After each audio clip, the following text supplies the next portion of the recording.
Yeah, yeah, yeah, yeah, yeah, yeah, yeah, yeah, yeah, yeah, yeah, yeah, yeah, yeah, yeah. Welcome back to another back again. To I only tap her when the women are fighting. It's Nina Gibson is back. How you doing, Nina?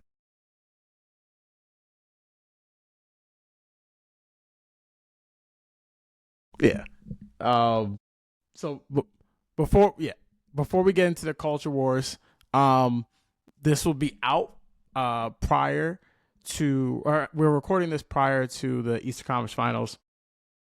So I do not know what will be happening in the game that'll be happening tonight by the time you guys hear this. But I am fucking gloating with a Celtics fan in front of me because it's been a long time. I know you saw the streets looking crazy. They had to grease the poles today just in case people were going to go crazy today. Um, I've never felt this. I know you have seen your team win a championship or get to the East Conference Finals like all the time. Never in my life, not in my lifetime, but I've never actually like consciously seen this before. Um, so yeah, I'm glad. I've never been there. This is probably the second greatest upset of my life. Besides, it's just different in basketball because when the Giants beat the Patriots those times, one, I always say when you're in a football game, you have a chance to win just because it's a one game sample, right? Anything can kind of happen in the game. Oblong ball, it bounces one way or the other. One turnover can be the difference in the game, right? Whereas in basketball, I oftentimes feel like the better team will win more times than not. And so when the Giants beat the Patriots the first time, I wasn't that surprised just because it's hard to play your best 19 weeks or 20 weeks, you know? Um, so that wasn't that surprising after they already played them like I think a month earlier than that in the regular season. The second time I felt more confident because I just thought that team was the better of the two Giants teams that won. And we've seen Tom Brady lose Super Bowls, like besides that one to Eli. But Nita, outside of the Tatum injury, because we can get to that in a second of just what it means for the league. How are you feeling about your C's going down?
You did it twice, but it's not. Go ahead, it's fine. When you have emotions like this, it's I understand. So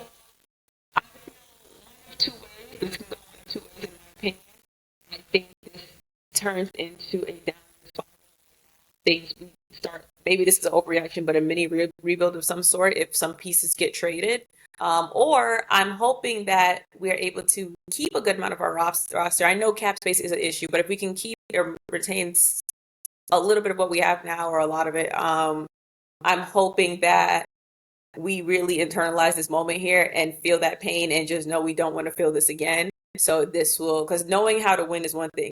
Knowing how it feels to fail in that moment on the stage where everybody's watching and it's embarrassing, I really hope they digest it in a way where not that they're pitying themselves, but more so, yeah, no, we're going to come back stronger. This is like, that's my hope.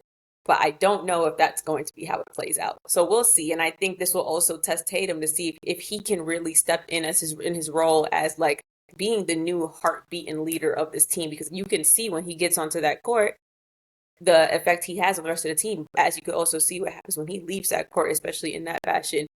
It seems like their soul went down with him.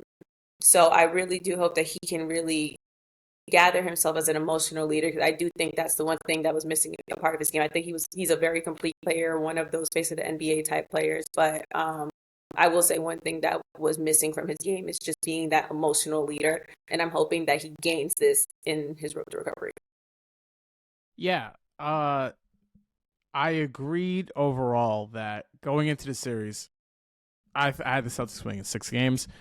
The reason why I had some optimism for the Knicks winning the series was basically the idea that we've entered the space of parity, right? We haven't had a repeat champion since the Warriors, right? And it's not just the fact we haven't had a repeat champion since Warriors. We haven't had a team that won the title get past the second round the following season. And I think that the main point that I had, and I think not issue I've had, but the whole thing is just whoever wins the title next season or this season, right? They shouldn't be the favorites to win next year, because we're kind of in this space now where it's like once you get in, you can get in. I do believe, though, ultimately, I think that Tibbs, who I've always defended and I've always been a fan of, outcoach Mazzulla, because I think that he was able to make the Celtics go into their worst tendencies. The reason why the Celtics won 2 of the games in the fashion that they did is because that is how they normally play. They get on a run, they get on a roll. It's like OKC. OKC does it from the defensive end, where they'll strip you and they'll score, and they'll do it over and over and over again. The Celtics will do it, but they're bombing threes.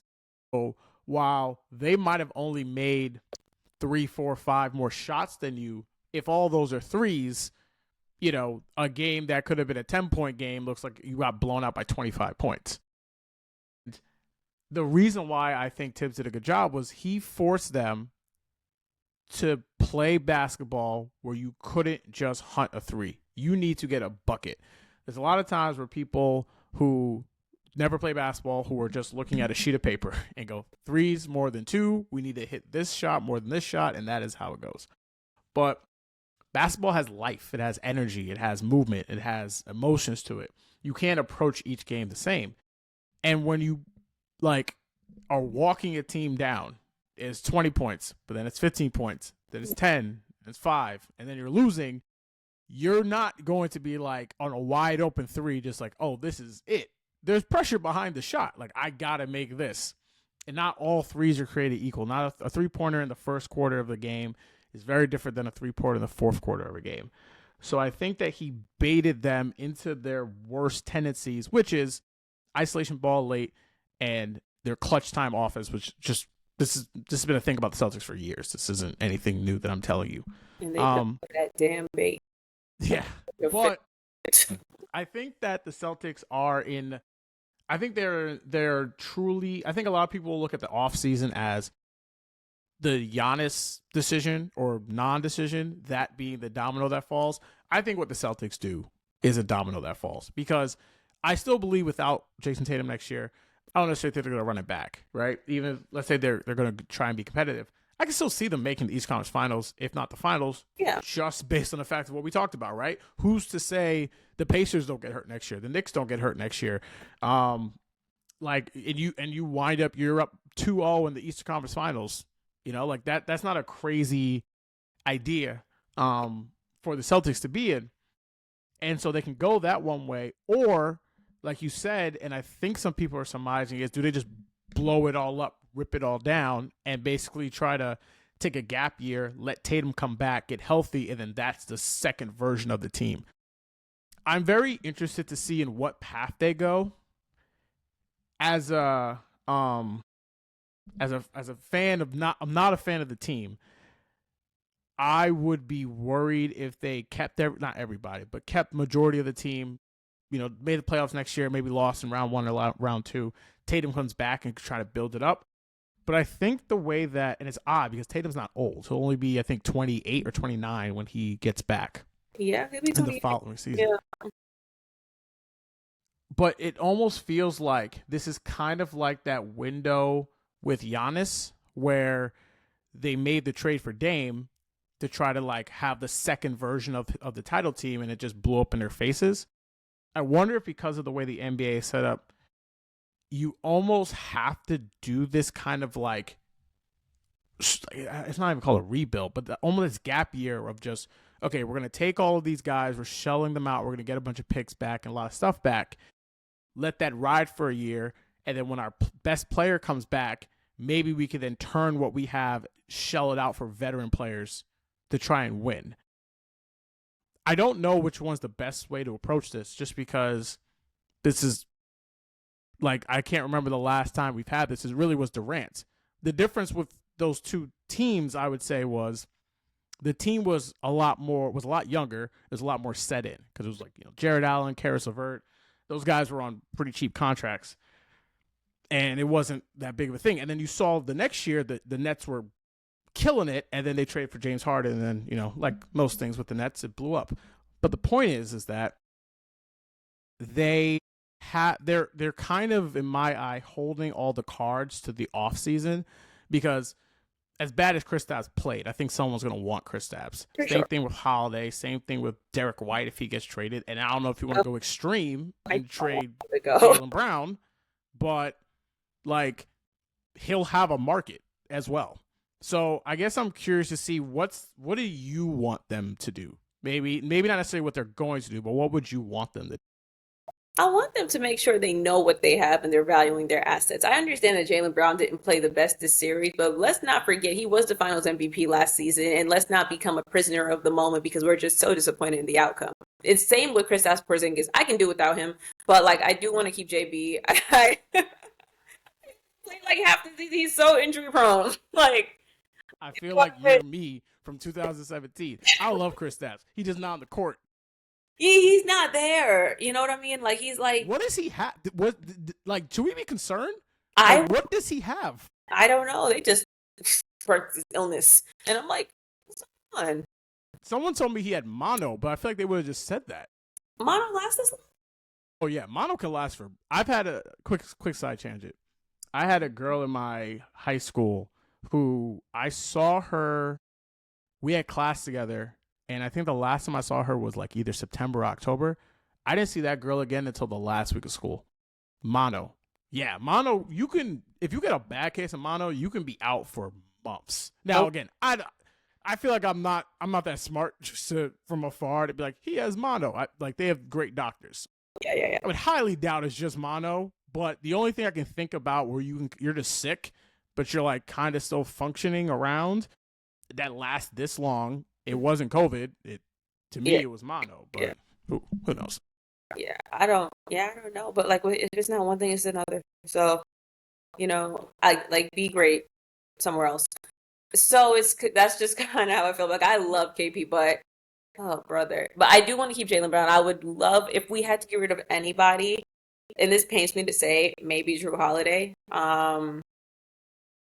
He's amazing defensively, and I do think it would put a bit of a gap in our game. But if we had to get rid of anybody that is of like value that we can get something like back for, maybe him. I would want to retain most of the team, though. I know some changes would have to be made, but if I'm going that route, that's the route I'm going. I don't want to get rid of JB though. I think it's a little premature to be like, the Jays can't play together, blah blah blah. Because I think they've proven that they have. But again, people love to overreact, and forget about things because this shit happened yesterday as opposed to what's been happening leading up to this. There's going to be good times, there's going to be bad times. Everybody, calm down.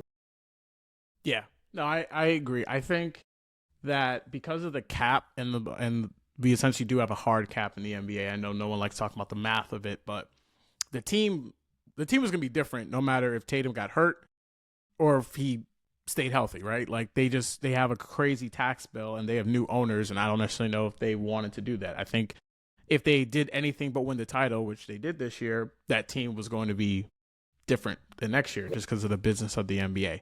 Buy the Connecticut Sun, by the way. They should. But Oh really? the Connecticut Sun, they're up for sale. They should buy them.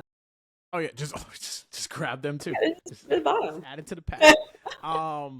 No, like yeah, I just think that this CBA is again. Shout out to CJ McCollum. I do not know what the hell the players got from this, but it has very much made it so that everything is flattened, and so that you can't keep these kind of teams together, and so I think that they will cut roster. I think they'll cut a lot of players.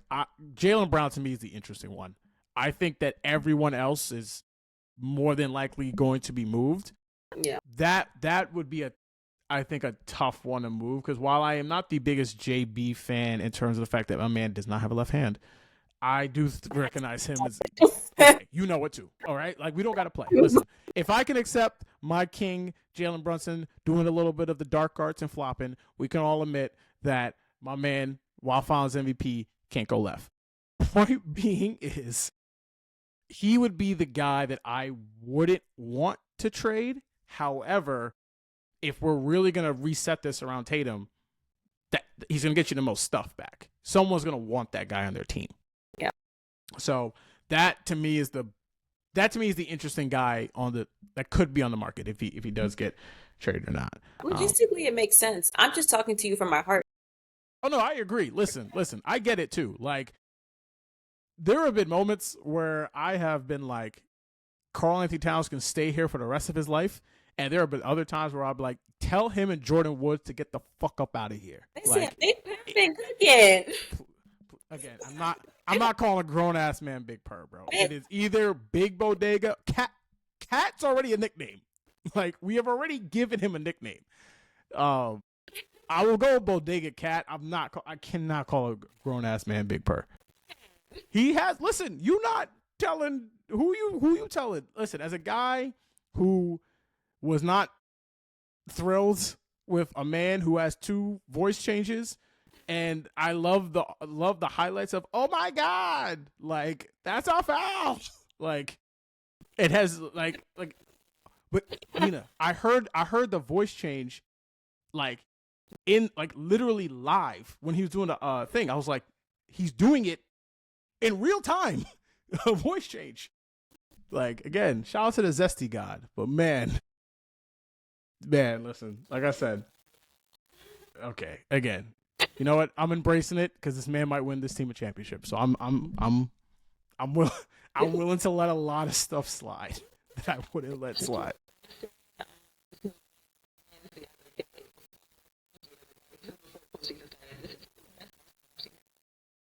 Oh yeah, this is, and again, shout out to Leon, Worldwide West, all the guys in the Knicks front office. I always thought Cat was talented. I never thought he wasn't talented. I thought he was soft, and I don't think he's soft. I think the biggest misconception I think I had about Cat was he's just not a guy who's going to take a lot of shots if he doesn't feel it, right? And I think a lot of people will always criticize him for that. There's been games where he's 4 of 9, or 6 of 11. And if you look at a normal stat sheet, like, oh, 6 of 11, that's not that bad. But like, you're fucking Karl-Anthony Towns. Like, you got to take more shots. And there's a frustration level with that. However, I think he plays the right way. I think he's about the right stuff. I think his teammates like him. And he has made this offense what it is. Like, his ability to stretch the floor How many times do you see Josh Hart or OG Anunoby or Mikal Bridges get like layups at the rim because you got to guard him with someone out there? So I think this has been his best season in his career, and we'll see. We'll see where it ends up after this big game against the Pacers. Sliding over to the Shade Room WNBA version. I don't know, like, well, before we start with the stuff, do you know where I can just go to talk about basketball? Because I'm tired. Like, I'm really fucking tired, Nina. I just want to talk about basketball. I really do. I don't care about like 99% of this other stuff because we cannot, as a society, just laugh anymore. I need to know the spaces that I need to be to talk hoops because the rest of this shit can go, please. So that's my starting off point. Is like, where can I go just to talk about the hoops of the whole thing?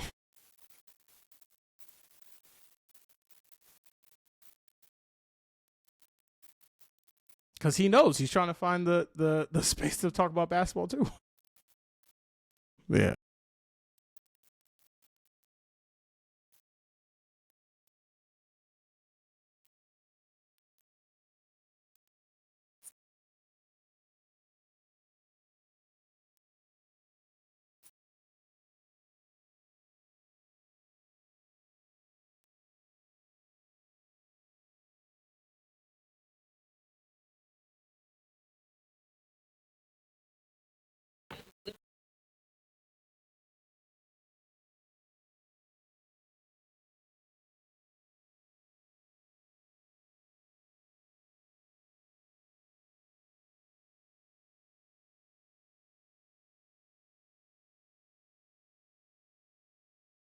Yeah. Because okay, we can go into the actual. I've filibustered it long enough. So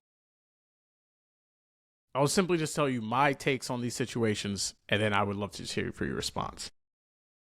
I think Angel Reese hates Caitlin Clark. I think Caitlin Clark hates Angel Reese.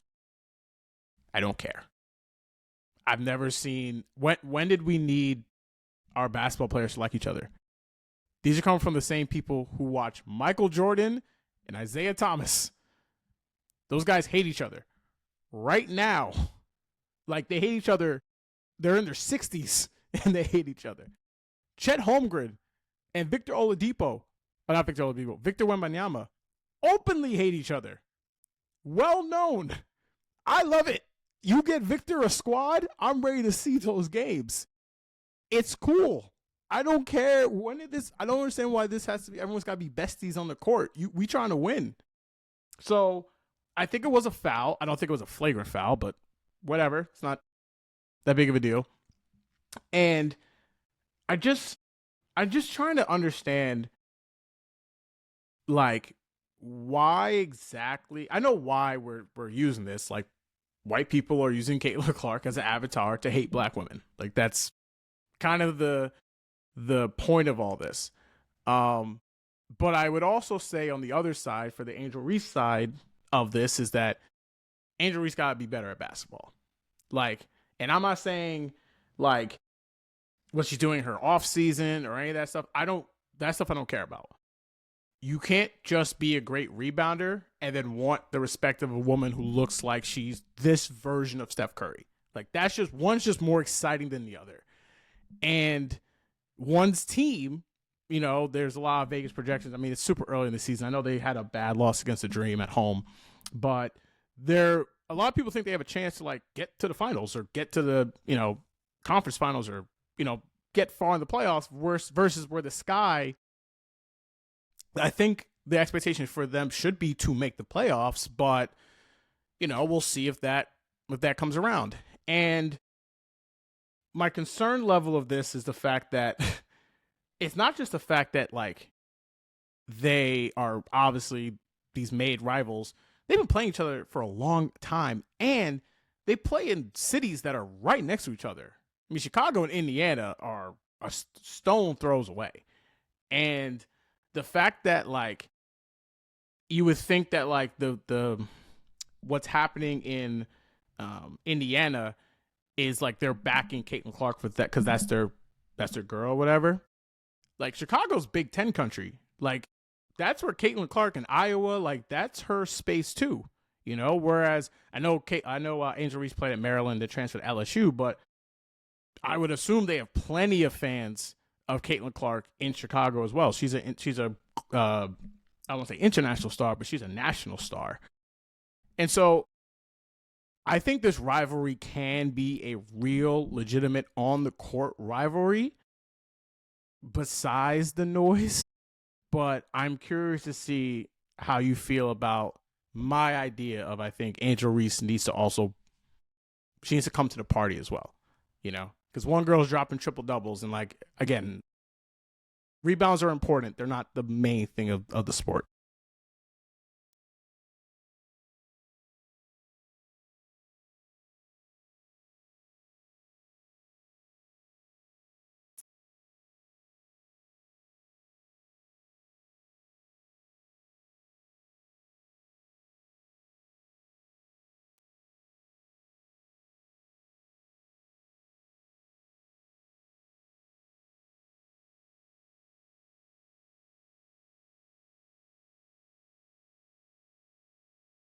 They don't get just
Oh yeah, we don't talk about that dynamic a lot. Go look up those rosters. Look up their roster for Iowa and look at that roster for LSU. Those are we that was like Iowa, that was like, I don't know if you remember Indiana State Larry Bird's team when he played Magic Johnson's team. It looked just like that. It looked like Hoosiers.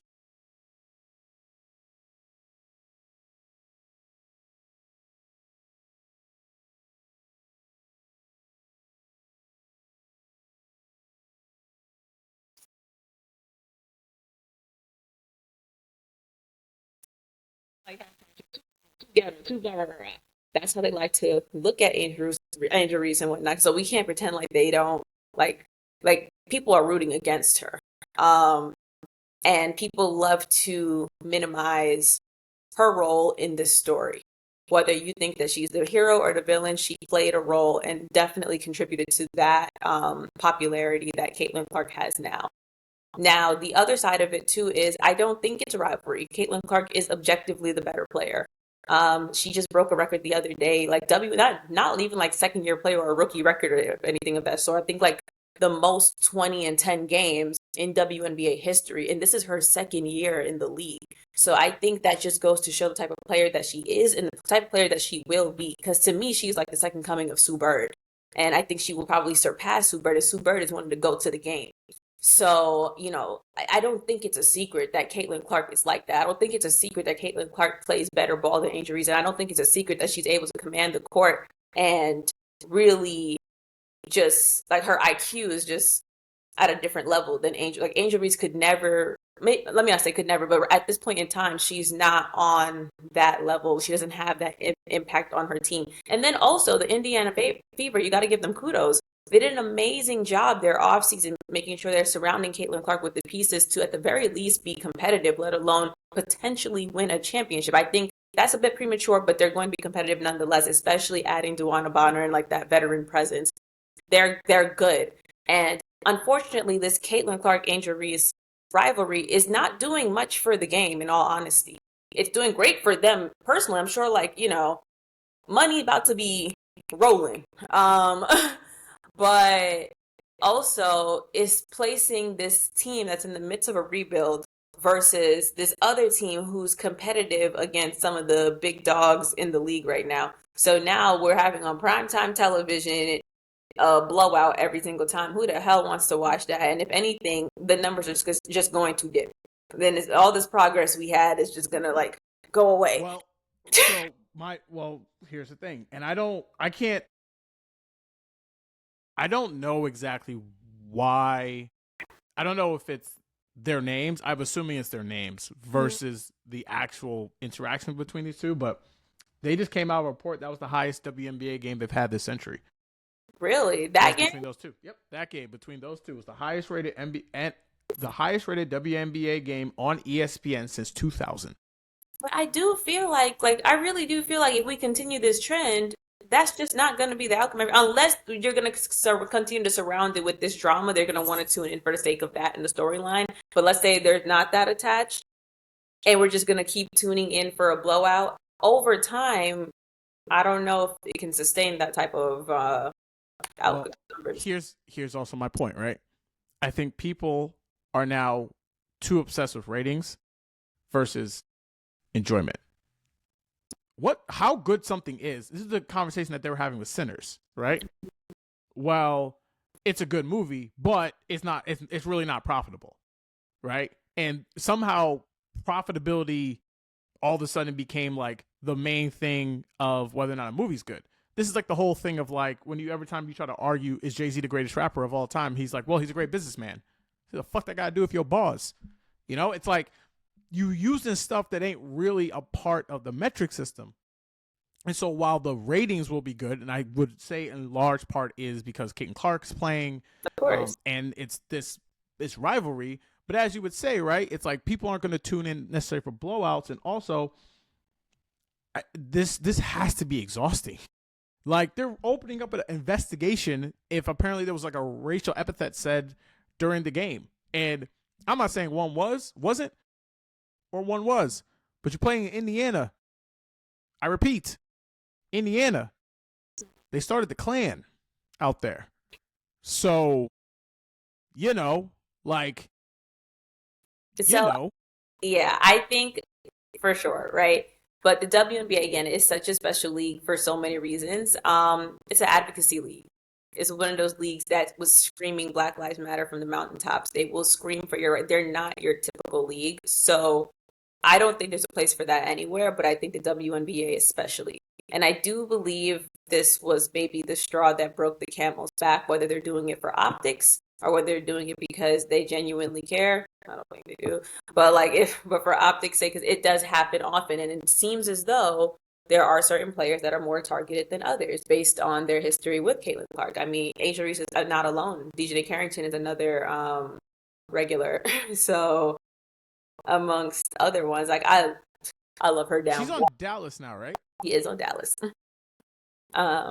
She is on Dallas. But yeah, it's something that happens and it's a trend that I don't think we can't be naive to the point where we ignore it, where certain players or certain teams comes in and then for whatever reason the noise is just a little bit louder. I don't think that's a coincidence. So I don't know what the solution is for sure. I know how we can maybe start to get towards a solution of some sort.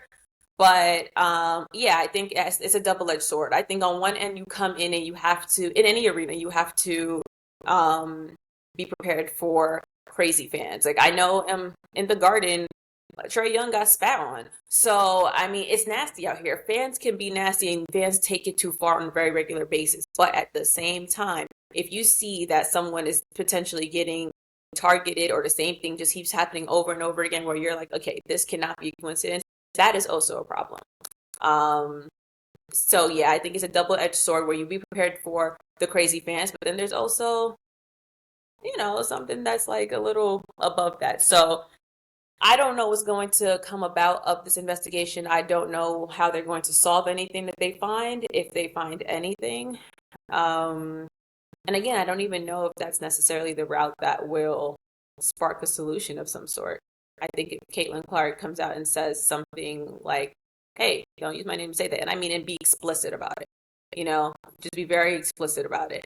Whereas, like, don't use my name to shame other Black women or other queer women, or that racist shit ain't it. Maybe she could say it a lot better than how I'm saying it. But instead of the whole, like, there's no place for sin WNBA. I'm funny, I just said that. But like, super general, where it can apply to anything, where it almost feels like if you wanted to be dense about it, you could be like, oh, she's not talking to me and what I've been doing.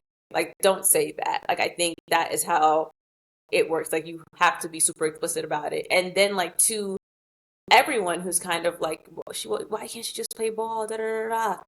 That's life. I'm sorry. They don't got that privilege in this league. That's just not this league. You can't just come in here and just play ball. Unfortunately, I think the women are begging to just be able to come in there and play ball. But unfortunately, in this current climate, with what's going on, with the many layers in it, that's just not the reality. And I'm also pretty sure that a lot of the women in the league would prefer to have those problems than the one that they're probably currently facing with fans, or with trolls, or with maybe reasons that they may feel unsafe, let alone on top of that their damn job security, because you already know how the W gets down. So yeah, I think it's an unfortunate position to be in. I think it's an uncomfortable position to be in, and I think that's really what it comes down to. I don't think she's used to this type of discomfort, but I really think that's just what it comes down to. She's amazingly media trained, but I would urge them to get a Black person or something on her PR team, just so that she can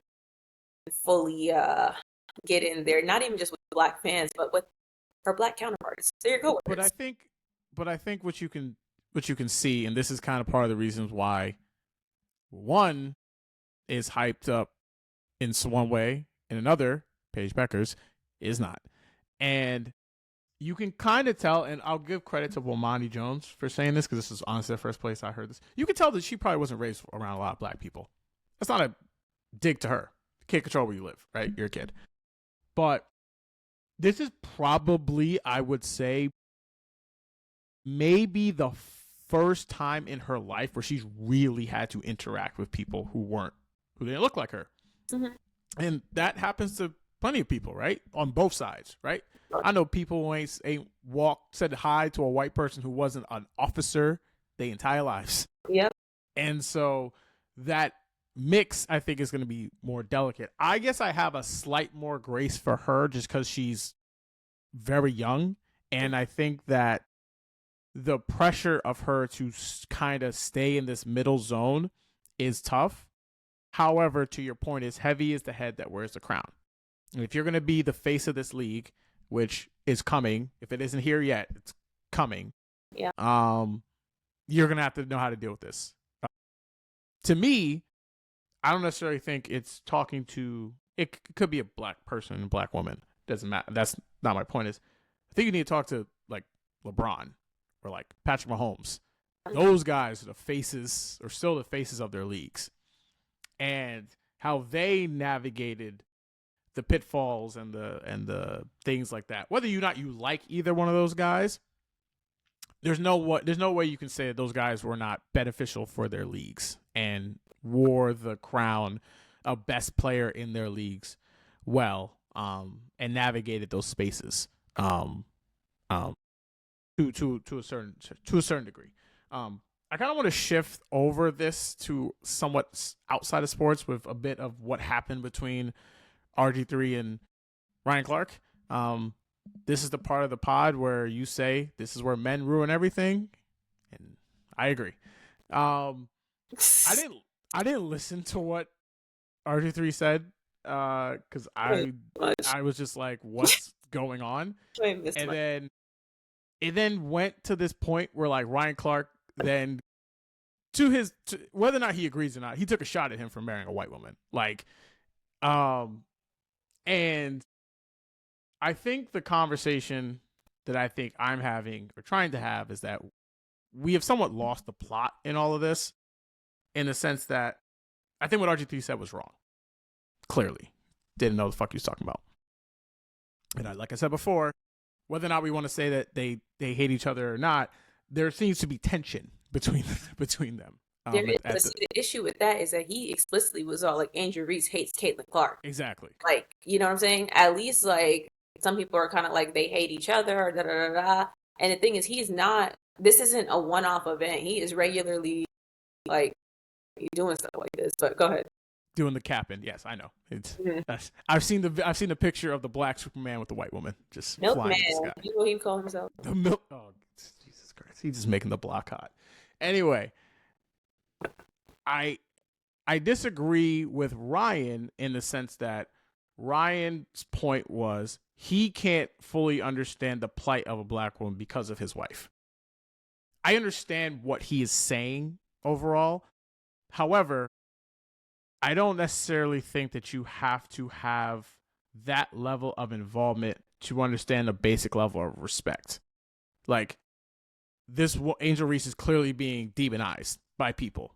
You can go on any type of app, search her name, and do a couple scrolls and see what's happening. But I think the thing is, and this is kind of my main problem of this, is that the W, I don't know how they actually fix this, but it always looks like the casual observer only dives in for these like race conversations. They don't actually care about like the game and like, oh, Angel did this, but Caitlyn did that, and like, oh wow, that's like a nice back and forth of like a sports rivalry. And I guess I just wanted your perspective on like their interactions between each other, because to me the plot was a little bit lost when it got to that space of it. Oh, for sure. For sure. I think first of all, I'm willing to bet some real money, like mortgage type money, that RGB didn't even watch the game. Like, oh, what? I, Watch the game, Nina? That would require work. I think this is, man. I'm willing to bet some real money that he did not even watch the game. Because I think, like personally, after watching the game, my main takeaway is Chicago got some work to do. We got some work to do. We got some pieces to do. And but also, that's what I'm saying. Like, they might not make the playoffs. Like, right. But then also, I think Indiana looks really good. They look very, very good, and like it adds into a really great time in the W where you have a lot of teams doing really well, because besides your typical Minnesota and New York, obviously you can't forget Aces. Obviously Seattle looks great, and the list goes on and on and on. You got to add Indiana to that mix. Sparks looking good too. Of course, yes, of course. Shout out to Casey Plum. Period. But you know, obviously within the conversation, what's a part of that story is definitely the foul. But the fact that that was his main takeaway concerns me. And remember I said that because I'm going to bring it up again. I think Ryan Clark, I love to listen to him speak. I think he is highly intelligent, and I love that he actually is one of the few people in media that uses their critical thinking skills. So, when I was listening to what he was saying and he was addressing RG3's comments directly and just really kind of picking them apart, I definitely resonated with that. And I will have to say I do agree that maybe because he is married to a white. There's nothing necessarily wrong with being married to a white woman, but that woman's problems may be different than what a black woman's problem might be when they're coming home from work. What they may be complaining about may be a lot different. Maybe certain microaggressions one person's having, the other person just simply aren't. The privileges are teeter-totter. So when you lack that exposure, kind of similar to how we were talking about how Caitlin Clark just has not been exposed to black people in a certain way, probably until now, there's a bit of a learning curve. And not that RG3 hasn't been exposed to black women. I'm sure his mother's black, It's been a while. As you know, as we can see, and We see if the fades. yeah, and if what Ryan Clark is saying is accurate about how he is as a teammate on and off the field, then it also speaks to why he may think certain things or why his instinctive perspective on things is very concerning. And speaking of concerning, his response to Ryan Clark's comment was really lacking some like comprehension. Like it was giving like I you remember when George Bush passed that No Child Left Behind? Like look, Yep, there we go. every day I wish that wasn't passed because every My day friend sends me that meme of that little black kid like there. a child that should have been left behind. Behind. A child that should have been left behind. It's okay. We can get that baby up to speed, but Well, sometimes we gotta that take a little bit longer. your takeaway. That could not have been your takeaway. What I was hoping that he was going to say is here's the thing, you guys can disagree. We can all disagree and it's okay. You know, at the end of the day, it's a game. We can all disagree. And I was hoping that he was going to come back with like some factual evidence of why he thinks this or why he thinks that, or maybe from the way Angel was charging at her, I think this because usually that translates. I thought he was going to come back with some factual, analytical evidence as to why he said that. But his takeaway was, yeah, you spineless, da da da da da. How you gonna talk about my wife, da da da da da? Child, you victim so bad. He wants to be a victim so bad, which is funny to me with the way he speaks about Angel Reese. So, yeah. I don't know if I'm surprised. I'm a bit surprised. I thought that he would have responded a little differently. I thought he would have like kind of case by case been like, I didn't like this comment. Here's what I meant, or clarify some stuff, or been just as eloquent. But I don't know. Ryan Clark is just also the person that I don't know if I'd ever want to get into a little scuffle with because his reads be so like without even cursing or or really directly disrespecting you in certain ways. Like it'll be subtle jabs here and there, or he'll whatever. But he's like them NFL players, they gotta cut, man. They out here ready to. You gotta say words. I remember one time, who would he get? He got into a beef with somebody, and I forgot he said he once put his hands on him. I can't remember who it was. Was it I think it was Antonio Brown. oh yeah. It was Antonio Brown. I remember it now. But then he cut him up and said, "I don't want the CTE to get too damaged." I was like, "Damn."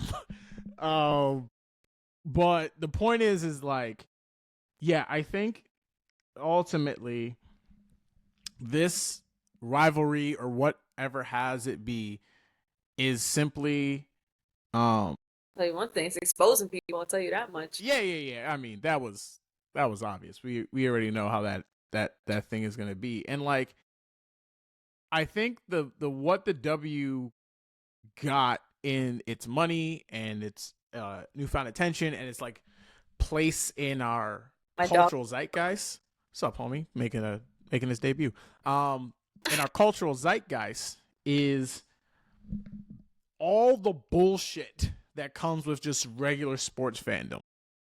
Racism is high and mighty just in regular sports, right? The trolls, the people who want to say the most disgusting things, like I hope you tear your ACLs type of things, like all that stuff is in a nice pot of the sports zeitgeist that now has just been dumped on the WNBA. And I remember Monica McNutt went on, I forgot if it was ESPN. It wasn't ESPN. It was, I think it was a Daily Show or something like that. It was a non-sports channel. And basically said, like, America has to wrestle now with the fact that their favorite player, their now star, is entering a league that is extremely black and extremely gay. And clearly, America does not like those two things. And how that is navigated is a very difficult thing to go by. And I think that this will be a kind of a learning curve for everyone in the league, right? Because there's so much interest in the league right now.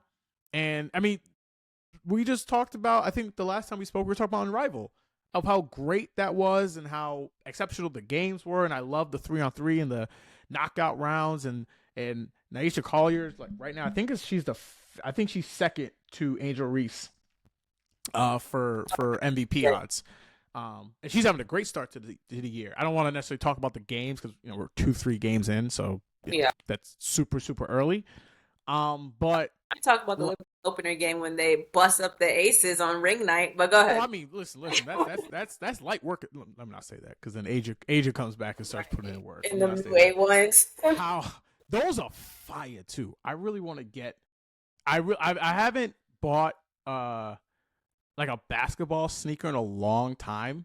I really want to get those. Yeah, those are. Yeah, I love the Inescus too. But yeah, I really do want to get the A1s. Shout out to Bam Adebayo. Quote unquote. They're not together though. But yeah, no, like I think that this will be a very interesting season this time around because all the fans are in, and we're not going to have the breaks that we had last time.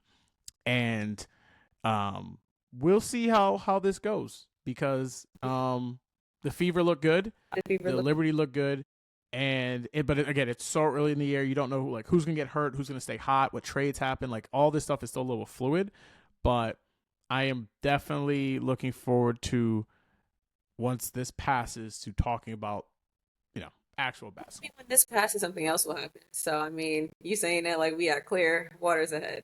Well, listen, like there's only so many white women that could get stuff done. What they gonna do about Paige? I mean, Paige is gonna do what Paige does. Here's my thing: we know, but they don't know yet. Yeah. So when that gets found out, Paige gonna be like the rest of them. Hey man, if that plays Indiana, I guess they're gonna have to tune in. If they're tuning in for Caitlin, you're gonna have to watch Paige. She's gonna be on the court, and Paige has been balling. So I mean, hey man, multiple ways to skin a cat, but it's going to be a really fun season nonetheless.